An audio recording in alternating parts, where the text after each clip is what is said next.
মেঘনাদ আর ওর বাবার আসল উদ্দেশ্য জানতে পারল সন্দীপন। হ্যাঁ বন্ধুরা, সম্পূর্ণটি জানতে হলে ভিডিওটির প্রথম থেকে শেষ পর্যন্ত দেখতে থাকুন।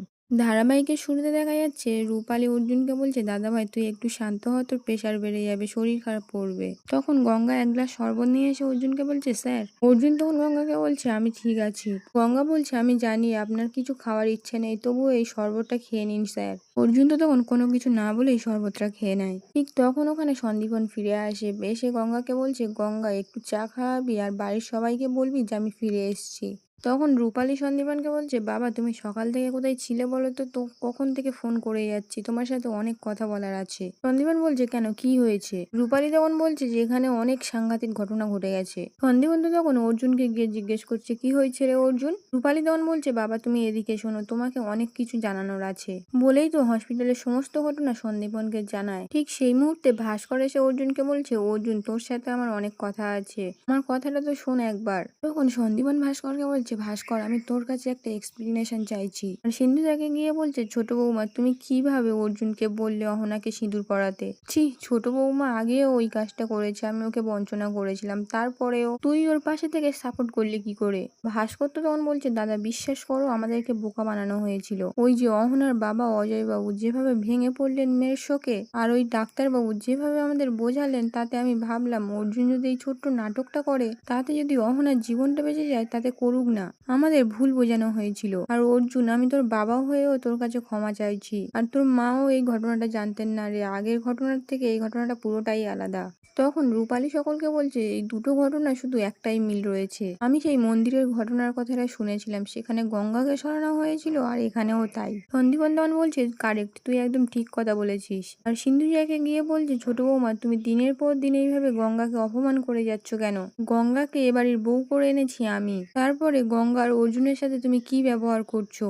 সিন্ধুজা তখন বলছে, দাদা আমি এবারে কিছু বুঝতে পারিনি, আমি মেঘনাথকে জিজ্ঞেস করছিলাম অহনা কোনো কারসাজি করছে কিনা, ও আমাকে কিচ্ছু বলেনি, তাতে আমিও তো বোকা বনে গেছি। অহনার প্রতি আমার একটা সিম্প্যাথি ছিল, কিন্তু ও যে এত বড় ঠকবা সেটা আমি জানতাম না। তখন গঙ্গা সন্দীপনকে বলছে, জেঠু স্যারকে সবাই মিলে বোকা বানাচ্ছিল বলে আমি নিজেকে সামলাতে পারিনি, তাই তো কুটার হাতে করে নিয়ে ঢুকে গেছিলাম ভয় পাওয়ানোর জন্য, না হলে গঙ্গাকে নিয়ে কারো টেনশন করার দরকার নেই। তখন রূপালী সন্দীপনকে বলছে, বাবা ছোটদাবাই বাড়িতে ফিরলে তুমি ওকে জিজ্ঞেস করো ও এত বড় ভুলটা কি করে করলো, ও তো পুলিশ ফোর্সে আছে। আরে ওই তো ছোটদা ভাই, তোর জন্যই সকলে আমরা অপেক্ষা করছিলাম, আয় ভেতরে আয়। ভেতরে এসেই তো মেঘনাথ সন্দীপনকে বলছে, আমাকে বলার আগে সুযোগ দেবে? অর্জুন তো তখন বলছে, জেঠু তোকে পরে সুযোগ দেবে, তুই আগে আমার প্রশ্নের উত্তর দে মেঘনাথ। তুই তো আমার ভাই, ছোটবেলা থেকে একসঙ্গে বড় হয়েছি, একসঙ্গে কত কেস সলভ করেছি, তুই আমার সঙ্গে এটা করতে পারলি? বিশ্বাসঘাতকতার তুই একটা পার্ট হয়ে দাঁড়ালি। মেঘনাথ তো তখন নাটক করতে করতে বলছে, তোর মেন্টাল অবস্থায়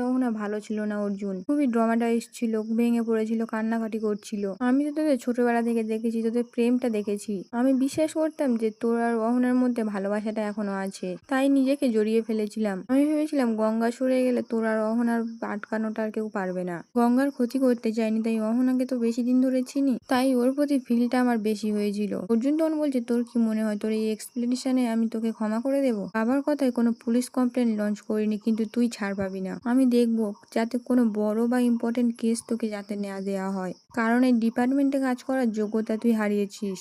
তখন রূপালী চিৎকার করে বলছে, দাদা ভাইয়ের উচিত ছিল ছোটদা ভাইকে অ্যারেস্ট করা, দেন অ্যান্ড দেয়ার। যে মানুষটা নিজের দাদার আর দাদার স্ত্রীর বিরুদ্ধে এত বড় ষড়যন্ত্র করতে পারে, সে তো যে কোনো মুহূর্তে সবকিছু ধ্বংস করে দিতে পারে। আমার তো ভাবতেই অবাক লাগছে তুই এরকম ছোটদা ভাই তুই। ঠিক তখন অহনা দরজার বাইরে থেকে সকলকে বলছে, আমি ভেতরে আসবো? সন্দীপন তো প্রচুর রেগে মেগে অহনাকে জিজ্ঞেস করছে, তুমি এই বাড়িতে কেন এসেছো অহনা? অহনা তখন বলছে, আমি অর্জুনের সঙ্গে একটু কথা বলতে চাই জেঠু, ক্ষমা চাইবো ওর কাছে। সন্দীপন তো চিৎকার করে বলছে, ফাজলামো হচ্ছে এখানে? এরপর তো মানুষ খুন করে ক্ষমা চাইবে তুমি? অর্জুনের প্রথমেই তোমাকে অ্যারেস্ট করা উচিত ছিল, কেন যে ওর বাবার কথা শুনলো কে জানে। এনিওয়ে গেট আউট, বাড়ি থেকে বেরিয়ে যাও তুমি, কোনোদিন এ বাড়ির সিনেমায় যেন না দেখি, বলেই তো মুখের উপর দরজাটা বন্ধ করে দেয়। অহনা তখন বারবার দরজায় নক করছে, সিন্ধুরা যখন রেগে গিয়ে দরজাটা খুলে অহনাকে বলছে, কি চাও তুমি, কেন এসেছো এ বাড়িতে, অপমানিত বোধ হবে বলে তুমি কত বড় অপরাধ করেছো সেটা তুমি জানো? অহনা তো তখন নাটক করতে করতে ভেতরে আসছে আর বলছে, অর্জুনের সঙ্গে আমি যেটা করেছি সেটার জন্য কি আমি একা দায়ী? আর জেঠু দায়ী নয়?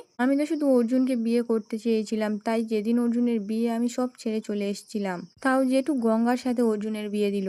আমাকে অর্জুনের সাথে কথা বলতে দাও প্লিজ, মাঝখানে কেউ এসো না। আর অর্জুনকে গিয়ে বলছে, অর্জুন আমাকে প্লিজ ক্ষমা করে দাও, তোমার অহনা তোমার কাছে ক্ষমা চাইছে, হাত জোর করে ক্ষমা চাইছি, সবার সামনে পায়ে ধরবো, তাহলে তুমি ক্ষমা করে দেবে তো? বলেই অর্জুনের পা ধরতে যাবে, তখন গঙ্গা এসে হাতটা ধরে বলছে, না ম্যাডাম না, আবার নাটক করে স্যারের মন গলিয়ে দেবেন, স্যারের ভালো মানুষই নেওয়ার সুযোগ নেবেন, সেটা আর হবে না। এরপর যতবার ভাইরাস আসবে না স্যারের জীবনে এই গঙ্গা ঢাল হয়ে দাঁড়াবে। স্যারের কাছে পৌঁছানোর আগে আমাকে পার করতে হবে। অনেক আঘাত করেছেন তো, কিন্তু আর নয়। মোহনা তখন গঙ্গাকে বলছে, গঙ্গা আমি সবাইকে বললাম যে আমি আলাদা করে অর্জুনের কথা বলতে চাই, আমি তোমার লেকচার পরে শুনে নেব, কিন্তু এখন একটু কথা বলতে দাও। আবার নাটক করতে করতে অর্জুনকে বলছে, অর্জুন আমি না ট্রমাটাইজ হয়ে গিয়েছিলাম, তুমি আমাকে প্লিজ ক্ষমা করে দাও প্লিজ।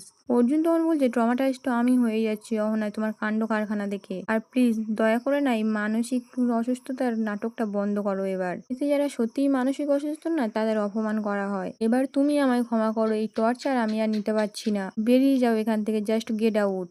তখন সন্দীপন রূপালীকে বলছে, রূপালী অহনা বোধহয় ভালোবাসায় এতটাই অন্ধ হয়ে গেছে যে বাইরের দরজাটা দেখতে পাচ্ছে না, ওকে দরজাটা দেখিয়ে দে। রূপালী তখন অহনাকে গিয়ে বলছে, সামনে দেখতে পাচ্ছ দরজাটা, জাস্ট বেরিয়ে যাও, আর এরপরে বাবা যদি এফআইআর করে তাহলে তোমার জেল হবে, অবশ্য সেগুলো নিয়ে আমরা এখন ভাবতে চাইছি না, দাদা ভাইয়ের ওপরে অনেক ঝড় গেছে, তুমি বাড়ি থেকে বেরো।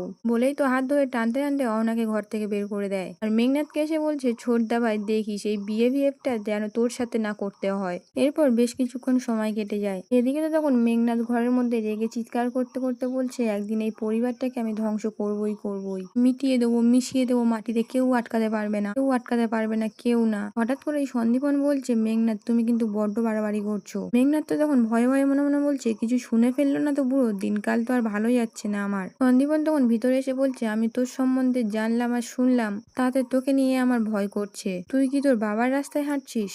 মেঘনাথ আমি তোকে এমনভাবে বড় করেছি যাতে তোর বাবার ছায়া তোর ওপর কোনোদিনও না পড়ে। তুই কি জানিস তোর বাবা পুলিশ ডিপার্টমেন্টের উপর কি বিশ্বাসঘাতকতা করেছিল, যার জন্য আজ সে সংশোধনাগারে আছে? এই কথাটা আমি বাড়ির বাচ্চাদের কাছ থেকে লুকিয়েছি, এমনকি তোর বোনও জানে তোর মায়ের মৃত্যুর পর তোর বাবা এই বাড়ি ছেড়ে চলে গেছে। আর এগুলো আমি কেন করেছি জানো? তোমার ভালোর জন্যে। আমি জানি না তুমি তোমার বাবার সঙ্গে কোনো সম্পর্ক রেখেছো কিনা, কিন্তু তোমার বাবা যেই রাস্তাটা হেঁটেছে সেই রাস্তাটা খুব নোংরা, তুমি হেঁটো না, তার পরিণতি ভালো হবে না। তারপর সন্দীপন ওখান থেকে চলে যায়। মেঘনাথ তখন একা একা বলছে, কাজটা খুব একটা ভালো করলেন না সন্দীপন চ্যাটার্জি, এমনিতেই বুকের ক্ষতটায় জ্বালা করতো, আপনি খুঁচিয়ে খুঁচিয়ে বড় করলেন, এবার তো আমি নিজের হাতে সমস্ত কিছু তছনছ করে দেবো আমি। এরপর তো দেখা যাচ্ছে মেঘনাথ জেলখানায় ওর বাবার সঙ্গে দেখা করতে এসছে। তখন মেঘনাথের বাবা মেঘনাথকে বলছে, কেমন আছো মেঘনাথ? বলছি বাড়িতে সব ঠিকঠাক আছে তো? কিছু হয়েছে? তুমি ধরা পড়ে যাওনি তো? দাদা তোমার আসলে উদ্দেশ্যটা বুঝতে পারেনি তো? মেঘনাথ তখন বলছে, পুরোপুরি ধরা পড়িনি, কিন্তু আগের বিশ্বাসটা আর ফিরে পাবো কিনা জানি না বাবা, আমি আর পারছি না বাবা, প্রত্যেকবার একটা করে প্ল্যান করি আর হেরে যাই। গঙ্গা বলে মেয়েটা বারবার আমার সামনে চলে আসে আর আমার মুখোশটা যেন ছিঁড়ে পড়ে যায়, আমাকে তো প্রতিশোধ নিতে হবে বাবা। সন্দীপন চ্যাটার্জি আজকে এসে আমাকে শাসিয়ে গেছে, বলেছে আমি যদি না শুধরাই তোমার মতো পরিণতি হবে। আজকের এপিসোডটি এখানেই শেষ হয়ে যায়। কেমন লাগছে গঙ্গা জানাতে ভুলবেন না।